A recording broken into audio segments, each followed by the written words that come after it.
Bonjour à tous, bande de vénards, c'est Franck et Kili. Salut. Vous avez du pot parce que, encore une fois, qu'il nous a dégoté un truc qu'on ne trouve pas ici. Ça s'appelle Radiata Stories. Dis donc, t'as fini à embêter les gens. Ah voilà, je peux me battre avec les gens. Et voilà, alors Radiata Stories, un RPG Square Enix développé par Tri-Ace. C'est... bah voilà, j'en dis pas plus. Et je te laisse un peu nous expliquer tout ça. Donc alors c'est un RPG comme tout le monde a pu le voir. Oui, avec des belles épées. Voilà, des belles épées, des beaux casques.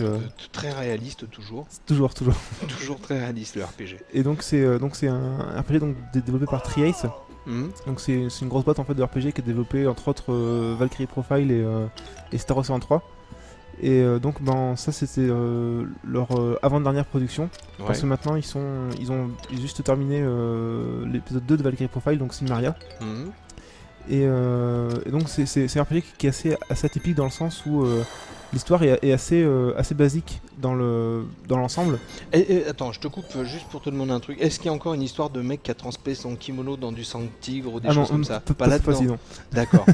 ça serait possible, mais non, ils se sont dit bon, on va rester assez soft. Voilà. Les tigres on aime bien ça, donc.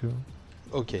Et donc ouais, l'histoire est assez basique, même si il y a un principe assez intéressant, c'est de pouvoir choisir son camp. Donc à un moment du jeu entre les humains et les non-humains justement. Et de combattre ses anciens amis, donc il y a vraiment une réflexion là-dessus sur la guerre tout simplement. Ouais. Et vraiment la grande particularité c'est que les dialogues sont vraiment hilarants, c'est-à-dire que c'est toujours du second degré, c'est du non-sens total.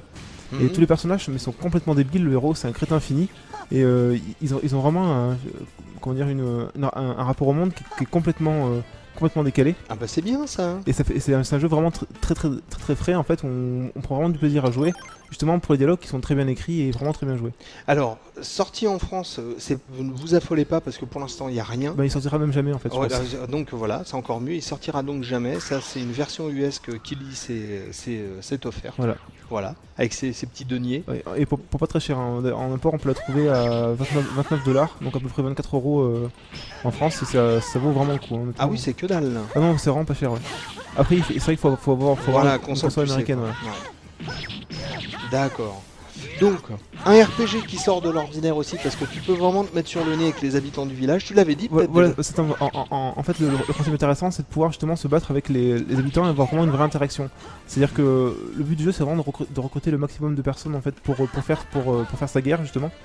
Et c'est vrai qu'on peut ou discuter avec eux et faire des petites quêtes pour les obliger à venir avec nous, ou vraiment se battre avec eux. Il y a certaines personnes qui viendront avec nous que si on se bat avec eux. D'accord.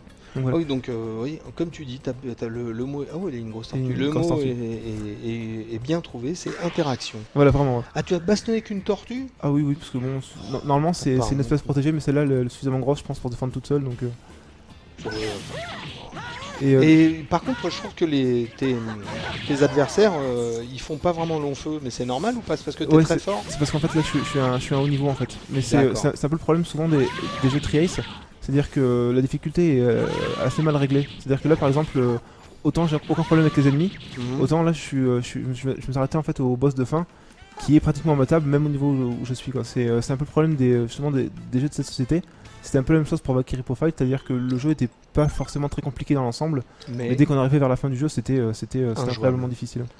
D'accord, donc à savoir si vous achetez ce jeu sur le net, ça va être très difficile de voir ce qui se passe après le boss de fin. Voilà, c'est un petit peu ça. Ce qui est bien, c'est pas frustrant. Non, pas du tout. C'est le genre de truc qui est très agréable. Oh, attention, tu es suivi par ma mère. Un gros mono. Et ce qui est intéressant aussi dans le jeu, c'est vraiment la présentation graphique. Donc c'est vraiment très joli.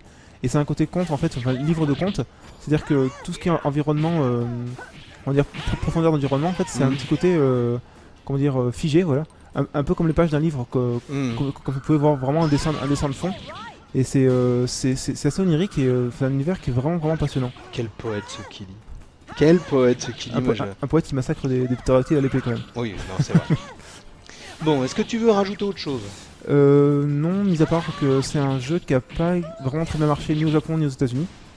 Parce que justement il est vraiment très original et que justement cet aspect pas forcément sombre dans le scénario peut choquer.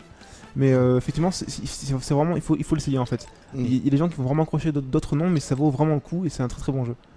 Et ben voilà, donc là vraiment, là tu nous adresses un portrait parfait de ce jeu qui s'appelle... T'es sûr tu veux rien rajouter, chanter une petite chanson? Ah non, je pense Non. pas, mais d'ailleurs on peut écouter un petit peu la musique qui est aussi assez originale par rapport aux autres productions. Et ben écoute, je mets le son un peu plus fort, j'espère que tout le monde l'entendra. Petite guitare, ça va être sympathique. Ouais.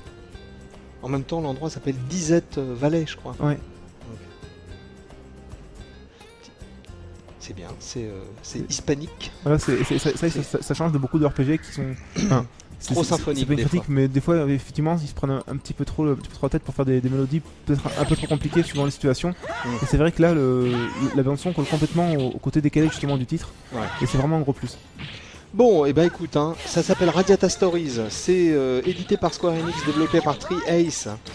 C'est pas dispo en France, on peut le trouver sur le net à l'étranger, en import US par exemple. Et puis si vous avez fait ce jeu, si vous l'avez terminé, donnez votre avis sur le forum Equilis, je crois que ça l'intéressera. Voilà. Allez, on vous dit ciao, à bientôt, salut à tous, et puis merci d'avoir regardé cette vidéo. Ciao, salut. Salut. Et donc, tu fonces comme le... Allez, ça rigole pas. Rapide comme le vent. Ouais. Il est sympa ton parapluie quand même.